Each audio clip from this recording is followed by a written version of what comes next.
I never thought I'd be here, writing this, but I need to share what happened to me on Christmas Eve during my shift at the pediatric ward of the hospital. I had just been hired, so I was still getting used to the routine and the hours. The ward was completely empty that night. All the pediatric patients had been discharged, and the few who remained had been transferred to another area. The idea was to save energy and staff during the holidays since no one wanted to work that day. I was alone, tasked with doing a final round to make sure everything was in order. Around 11 p.m., as I was doing a quick check of the rooms, I began to hear a very faint, almost muffled crying sound. At first, I thought it was my imagination. After all, I was tired and hadn't slept well in the past few days because of the stress of the new job. But as I walked down the hallway, the sound seemed to get clearer, as if it were coming from somewhere nearby. It was the cry of a child, the kind that sends shivers down your spine. I decided to check each room, one by one, but they were all empty. No sign of any children, nurses, or even the parents who usually stayed with the little patients. The sound continued, and it seemed to be coming from the end of the hallway, from one of the last rooms. I walked over there, and the hallway lights were flickering, something I had noticed before, but it started to make me feel uncomfortable. When I entered the room, I felt an inexplicable chill. The room was too cold, as if the heater had stopped working only in that one spot. I looked everywhere, under the beds, behind the curtains, but there was nothing, no one. Yet, the crying still seemed to be near. I decided to crouch down and take one last look under the last bed, and that's when I saw it. It was a drawing, made with colored pencils on a plain sheet of paper. I picked it up and took a closer look. It was a typical childish drawing, but disturbing. It showed what looked like a child lying in a hospital bed, surrounded by several black lines that looked like marks or shadows. Next to the bed was a tall, dark figure, barely shaped but clearly staring at the child. My heart raced. The date in the corner of the drawing, written in childish letters, was exactly 1 year ago. At that moment, everything grew quieter. The crying had stopped. I stood there, frozen, staring at the drawing, trying to understand what it meant. My mind was racing, but the silence in the room seemed to swallow me. I decided to take the paper with me to the nurse's station. I wanted to show someone the next day, maybe ask if any patient had left it there before the ward was emptied. But as I walked back down the hallway, the feeling of being watched became unbearable. I knew I was alone, I was sure of it. Still, I could feel a presence, as if someone were right behind me. When I finally reached the nurse's station, I slammed the door shut, trying to convince myself I was safe. I placed the drawing on the table and sat down, trying to calm my breathing. But then I noticed something strange. The paper looked different. The lines of the drawing, which had been made with colored pencils, were now smudged, as if they had been done with charcoal or something heavier. And the tall, dark figure by the bed looked more defined, almost with details that hadn't been there before. I knew it didn't make sense, but I didn't have the courage to look any longer. I tried to convince myself it was just exhaustion. Maybe I had seen it wrong earlier, or my mind was playing tricks on me. I quickly folded the paper and put it in my uniform pocket, thinking it was better to keep it for later. I decided to go back down the hallway to finish my rounds, just to make sure everything was in order, but the feeling of being watched didn't leave me. The hallway seemed darker than before, and the lights flickered more frequently. As I walked, I noticed something on the floor that hadn't been there before, small footprints, made with something that looked like water or some dark liquid, started at a random spot and led to the room where I had found the drawing. I followed the marks, my heart pounding in my chest. They were small, like the footprints of a barefoot child, and they were fresh, as if someone had just passed through there.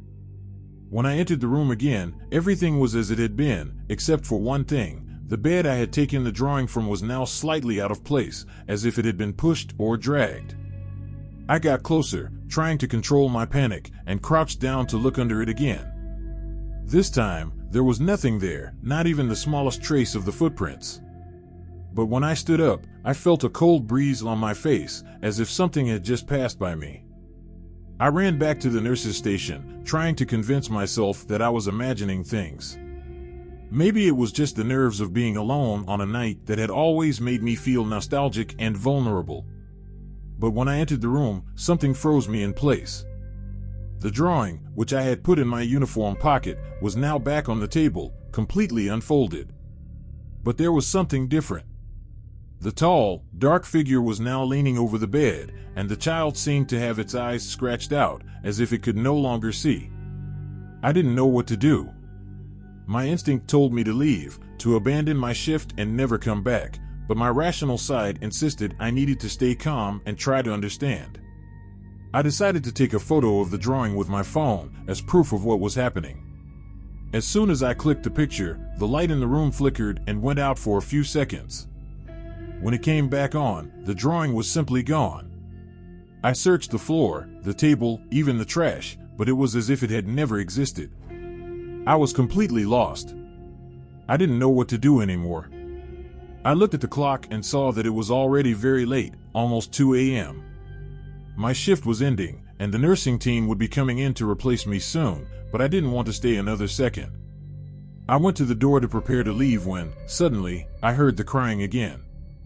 But it wasn't the same muffled crying from before. It was louder, clearer, as if it were coming from inside my own chest. I ran back down the hallway, but the ward was completely silent, empty, and the crying had disappeared as if it had never been there. The next day, I didn't find any more marks on the floor, and no one seemed to know anything about what had happened. What scared me the most, deep down, was when I mentioned the drawing to the head nurse, and she looked at me with a blank expression and simply said, "Oh, it's just a local legend. Children who stayed here left their marks." I don't know if she was trying to reassure me or if she really didn't know what was going on. But one thing is for sure, to this day, I can't explain what happened that night. I don't know what that drawing was, or why it appeared and disappeared.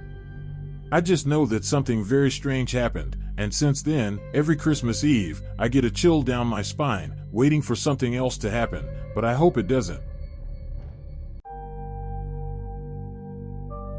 I never imagined that a simple Christmas weekend could end like this. My girlfriend and I decided to spend the holiday in a remote cabin in the mountains. Everything seemed perfect. Snow everywhere, that winter atmosphere, far away from everything and everyone, just the two of us. The cabin was simple but cozy, and it seemed like the ideal setting to relax and enjoy the season.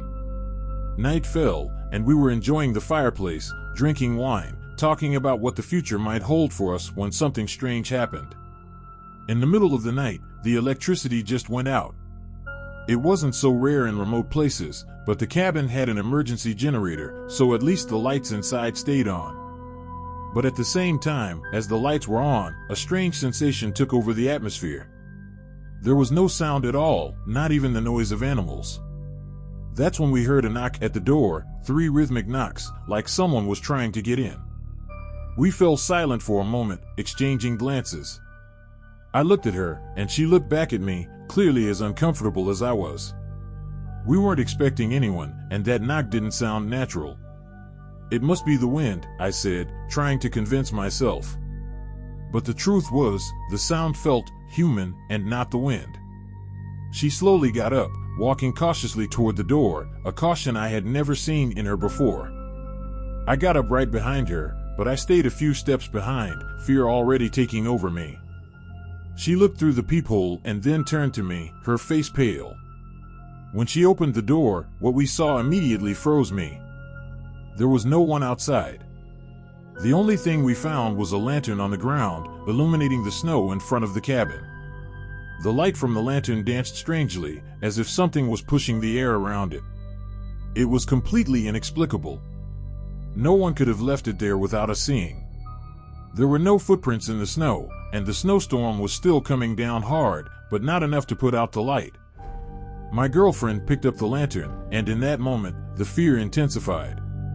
Something wasn't right, but what exactly, we still couldn't understand. The lantern was strangely warm to the touch, as if it had been used recently, but at the same time, it felt completely out of place. I could feel my throat tightening, as if the discomfort that filled the air had invaded my chest. She looked at me, not knowing what to say. I could see the same fear in her eyes that I was feeling. She slowly closed the door, and we sat back down in the living room, trying to relax, but the tension was palpable. The lantern was still on the table, now turned off, but the feeling that someone was out there watching us didn't go away. The house felt colder, and every noise, every creak of the wood, seemed amplified, as if something was about to happen. That's when we heard another sound, this time louder, coming from upstairs. It wasn't a knock, but it sounded like someone was walking up there. We both looked at each other quickly, and I could see that she was just as terrified as I was, but still tried to hide it. "It must be the wind, or the roof," she said, trying to convince herself, but deep down, we knew it wasn't. We decided to go up, even though fear was running through our veins. There was no denying that something was very wrong here. We climbed slowly, almost silently, as if doing so might somehow keep us from being noticed.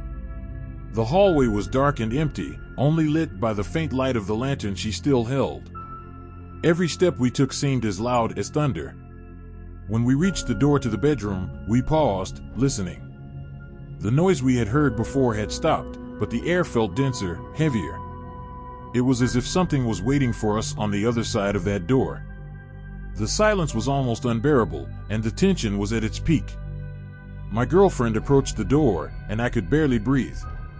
When she touched the doorknob, the door creaked open with such a loud sound, it felt like a scream.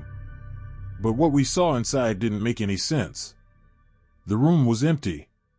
There was nothing that suggested someone had entered or was hiding there. But how was that possible? The feeling of being watched grew even stronger, and I felt like the house was closing in around us. Fear took over me uncontrollably, and I couldn't stay there any longer. My girlfriend seemed just as confused as I was, not knowing what to do, not understanding what was happening. In that moment, I realized that the cabin wasn't just isolated physically, but somehow isolated from what we considered real. We went back downstairs, but it seemed like the house was changing, shifting around us. Every corner, every window seemed to hide something that wasn't visible to our eyes, but was there, watching us. We decided to try turning on the generator to see if the lights would come back, but to our surprise, it wouldn't start. She tried several times, but the motor sounded clogged, like it was resisting. In a moment of pure anxiety, I began to hear laughter. Not loud laughter, or someone having fun, but something more subtle, almost as if it was echoing within the walls, coming from inside the house itself. The feeling that we weren't alone, that something else was there, grew stronger by the second.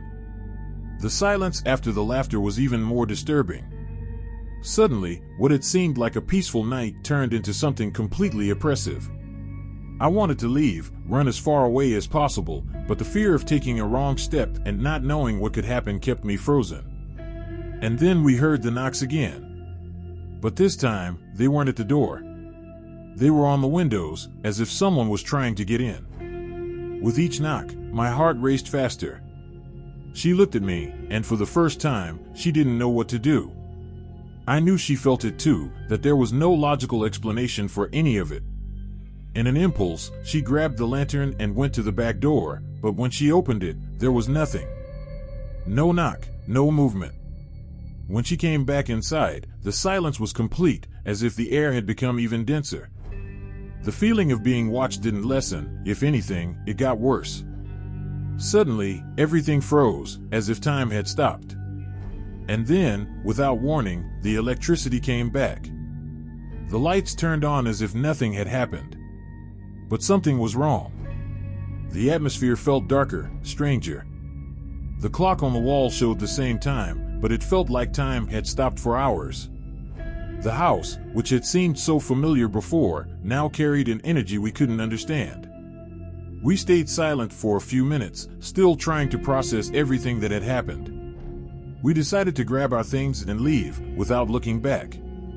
As we passed through the door to leave, I took one last look at the lantern, now turned off, and the snow outside. What had happened felt like a nightmare, but I knew it wasn't a dream. To this day, we can't explain what happened that night. I never went back to that cabin, and I never will. Something out there, in those mountains, didn't want us to leave. I don't know what it was, but I know that whatever it was, it's still there, waiting.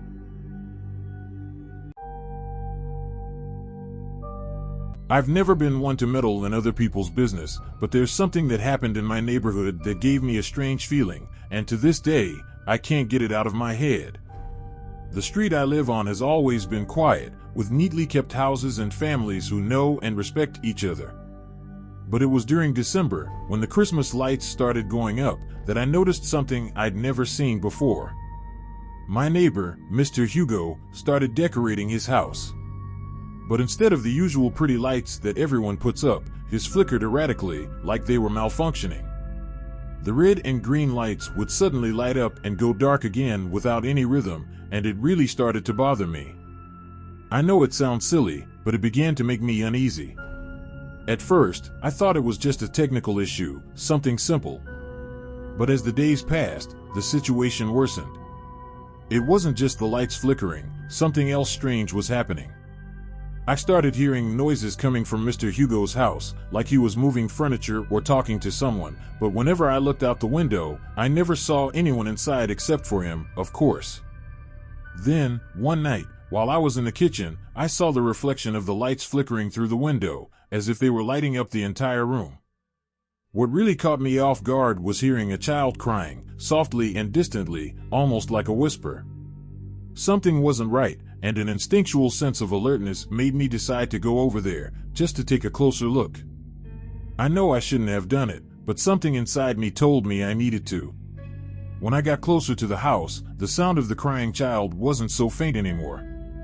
Now, it was clearer, though still muffled, like it was coming from somewhere inside the house, but at the same time, from somewhere deeper, like the child was trapped in a basement or something. I stood there for a few seconds, trying to figure out what was going on. The Christmas lights kept flickering in that disconnected pattern, almost as if they were trying to get my attention. I knew I shouldn't get too close, but I couldn't stop myself. The strange thing was, despite hearing the child so clearly, there wasn't any other sound, no movement, no shadow in the window. Everything was eerily calm, but that crying persisted, echoing in my head. So, I decided to take a look around the side of the house. The back door was slightly ajar, which gave me the courage I needed to go in. I didn't know what to expect, but fear was starting to take over me. I stepped inside, my heart racing, and as I got closer to the hallway, I saw a bedroom door open. Through the crack, I could see a dim light, and when I looked closer, I saw a child, maybe 7 or 8 years old, lying in the corner, seemingly unconscious. I froze, not knowing what to do. The child was dirty and appeared weak, with closed eyes and an unmoving body, but the strangest thing of all was that there was no one else in the house. The crying I had heard didn't seem real anymore, but the silence was so heavy, I could almost feel the thick air around me. Something was very wrong there. Fear had taken such a hold on me that I couldn't move properly. The atmosphere was charged with a strange energy, like something was waiting to happen. The child didn't move, and I felt like I was making a crucial decision, as if any movement would set everything in motion in an irreversible way. I didn't know if the child was alive or not, but something told me I shouldn't touch her before doing anything else. I quickly looked around the rest of the house, trying to find any clue about who could be responsible for this. The house was empty, but I could feel a presence, like someone was watching me, and I wondered if I was making a mistake by not calling the police immediately. I decided to head back to the back door and leave, but when I turned, the sound of footsteps in the hallway made my heart stop for a second. Suddenly, the door to the room where the child was closed on its own, and the feeling of being watched intensified. I didn't know if it was real or if the tension was affecting me, but the fact was I didn't want to find out. I ran to the back door, nearly out of the house, but something made me hesitate. Mr. Hugo appeared out of nowhere in the kitchen, without me hearing him, with a vacant look, like he wasn't there mentally. He stared at me for a long time, and I didn't know what to do. He didn't say anything. He didn't seem surprised by my presence, but he seemed disconnected, like he wasn't the same person I knew. I knew I couldn't wait any longer and needed to leave as quickly as possible, so without a word, I turned and ran to my car, feeling the weight of each step, as if something was following me. I had no idea what was going on there, but my instinct told me that something wasn't right. I had already seen enough to know that something very wrong was happening inside that house. What scared me the most was the look on Mr. Hugo's face, so empty and strange, as if he wasn't the same person who lived there. My hands were sweating, and my heart was racing as I sped away from the street. The whole time, that feeling of being watched never left me, like I was being followed. As soon as I got home, trembling and unable to think clearly, I grabbed the phone and called the police. I tried to explain, but I was so nervous I could hardly speak. All I could say was that something strange was happening at my neighbor's house and that there seemed to be a child in danger there. The police took a few minutes to respond, but it felt like an eternity. I was in a panic, and the minutes dragged on much longer than usual. For a moment, I wondered if I had made a mistake, if I was overreacting, but the image of that child, alone and defenseless, wouldn't leave my mind. Finally, the police arrived, and I tried to explain everything I had seen as clearly as possible, but deep down, I felt like I wasn't conveying all the fear and anxiety I had felt. They started organizing themselves, entering Mr. Hugo's house, while I stood outside, anxiously waiting for news. The Christmas lights kept flickering wildly, like they were trying to warn me about something or, worse, make me even more paranoid. The police did a quick search of the house. They found the child, still alive, though very weak. She didn't seem to have been properly fed, and she was visibly frightened. When the officers started questioning Mr. Hugo, he seemed completely lost, like he didn't know what was going on. He was taken into custody without resistance, but the strangest thing was that, even after being arrested, he didn't show any remorse or explanation for what he had done. The child was taken to the care of an institution, and the details of what had happened in that house are still unclear to this day. After that day, I never saw Mr. Hugo again. The house stood empty, and no one ever lived there again.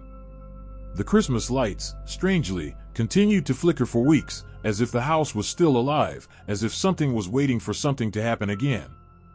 I never knew what really went on in that house or what led Mr. Hugo to do what he did. What's left for me is a feeling that, no matter how much we try to explain, some things just don't have an explanation. I'll never forget that night. I was 10 years old, excited because it was Christmas Eve. The house was fully decorated, the tree sparkled in the living room, and my mom had baked cookies before everyone went to bed. I remember waking up suddenly in the middle of the night, not sure why. It was completely dark, but I could hear a strange noise coming from the kitchen, like a muffled metallic sound. My heart started pounding, but I thought maybe it was my dad getting a glass of water or something. Curious, I got out of bed quietly and walked down the hallway. When I reached the kitchen entrance, my blood ran cold. The light from the street window was enough for me to see a man bent over, trying to open the window.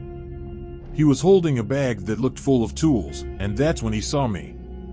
I froze, unable to move a muscle. He smiled, a wide, unsettling smile, and said, "It's okay, I'm one of Santa's helpers." Those words were supposed to calm me, but they were the scariest thing I'd ever heard because I already knew Santa Claus wasn't real. My legs moved on their own, and I ran straight to my parents' bedroom. I woke them up screaming, barely able to form a sentence. All I could say was that there was a man in the kitchen. My dad jumped out of bed, grabbed a flashlight, and ran toward the kitchen. My mom stayed with me, trying to calm me down, but I kept repeating, "He said he was one of Santa's helpers." She turned pale but tried to convince me I must have imagined it. But I knew what I had seen. I could describe every detail, the black bag, that strange smile, the way he spoke to me.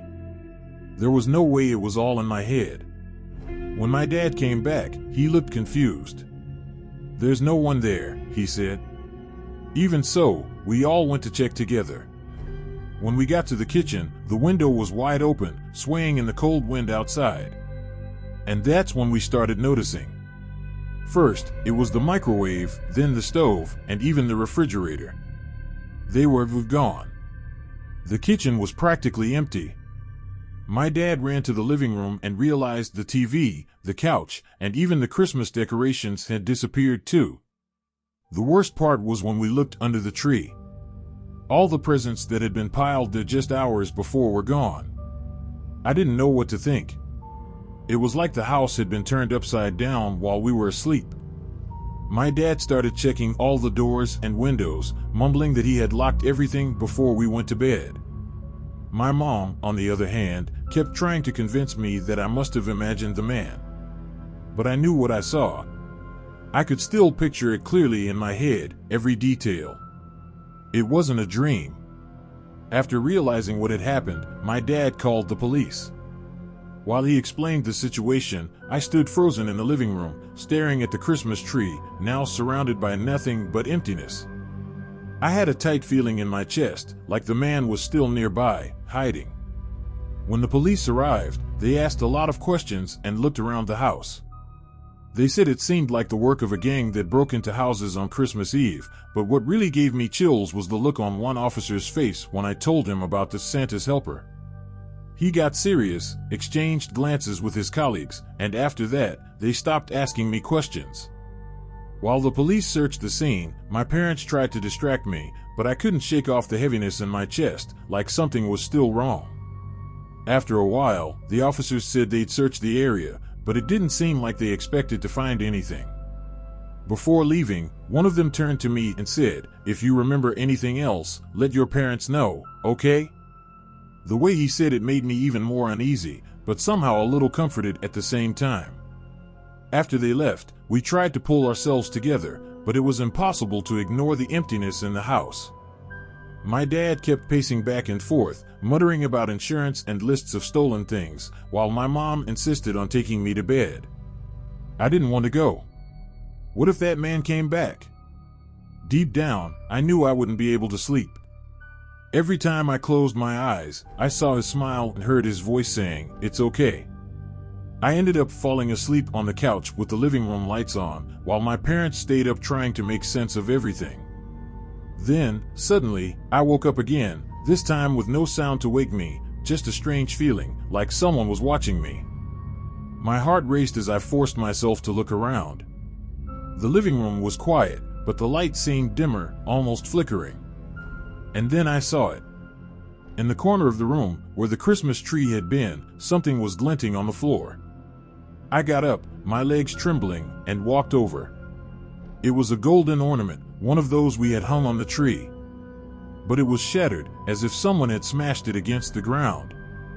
Next to it were small footprints, almost like they belonged to little boots, leading to the front door.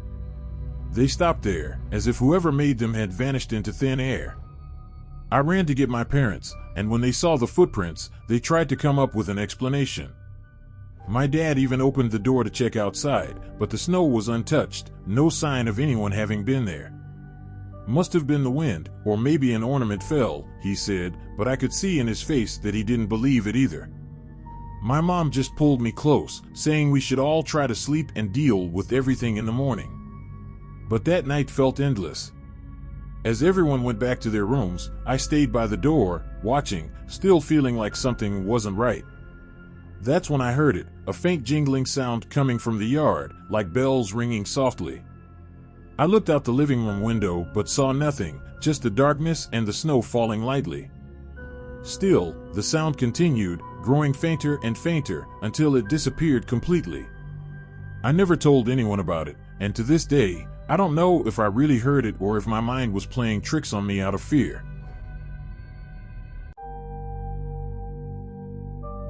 I never imagined that Christmas night of 2023 would be so different from all the others.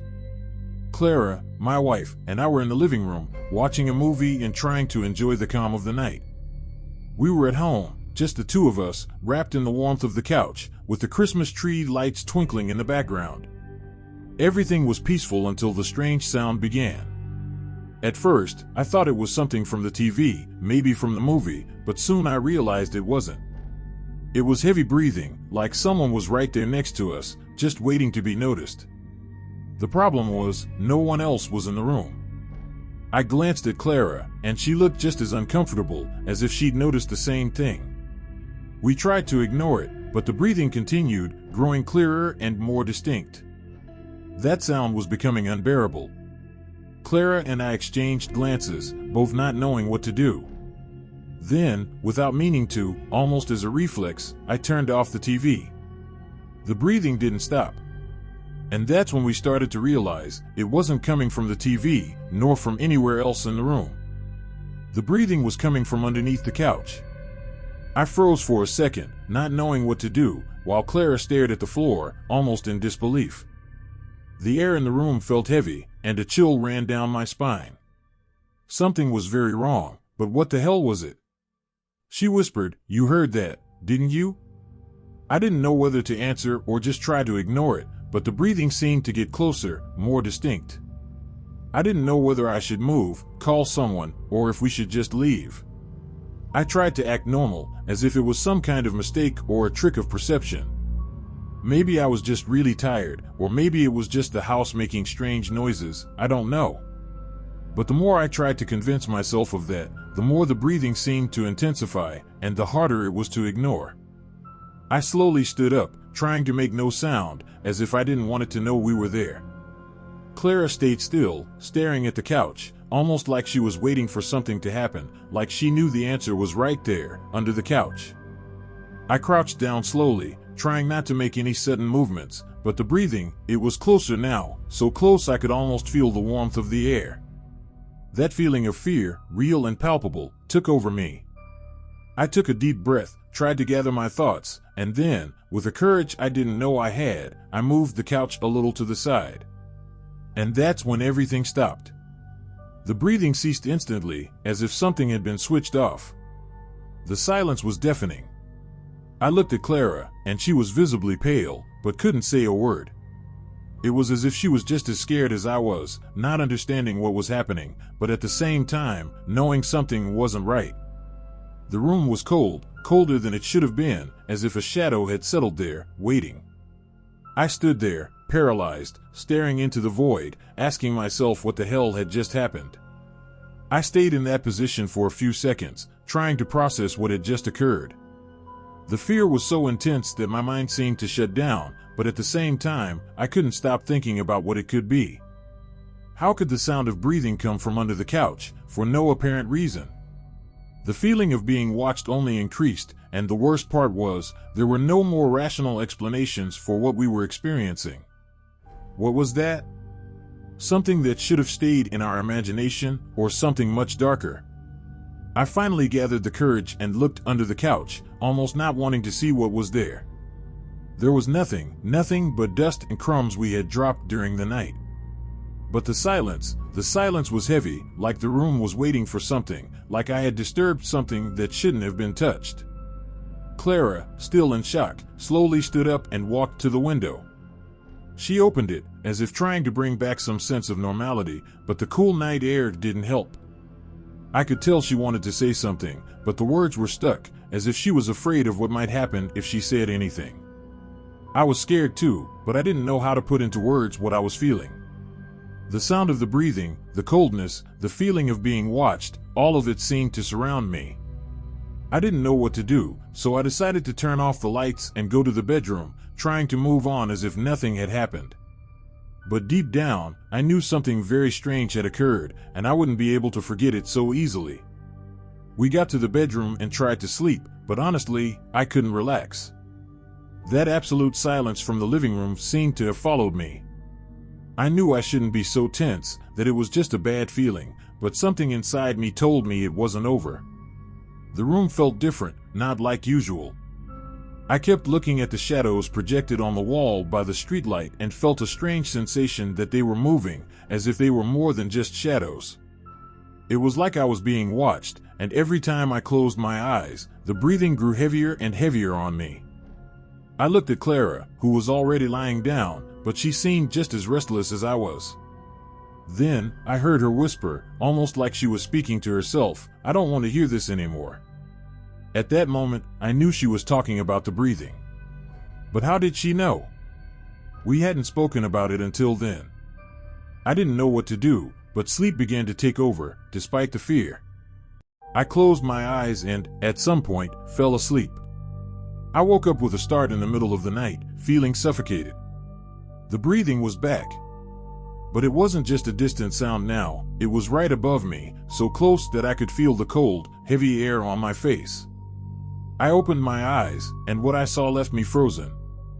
Clara was lying beside me, but she was motionless, eyes closed. I turned my head slowly, and the breathing seemed to be coming from her side of the bed. But there was nothing there, nothing visible, nothing I could see. I quickly sat up, trying to find something, anything that would explain this, but the sound of the breathing, now almost like a deep sigh, wouldn't stop. I got up, desperate, and looked around, trying to understand what was happening. The breathing was still there, but I couldn't see anything, no shadow, no movement. Fear took over me, and I decided I wasn't going to wait anymore. I went to the light switch and turned on the bedroom light. The breathing stopped immediately. I stood there, trembling, and looked at Clara. She seemed to be in a deep sleep, but something about her expression wasn't right. It was like she was trying to say something, but couldn't. I looked under the bed, but it was empty.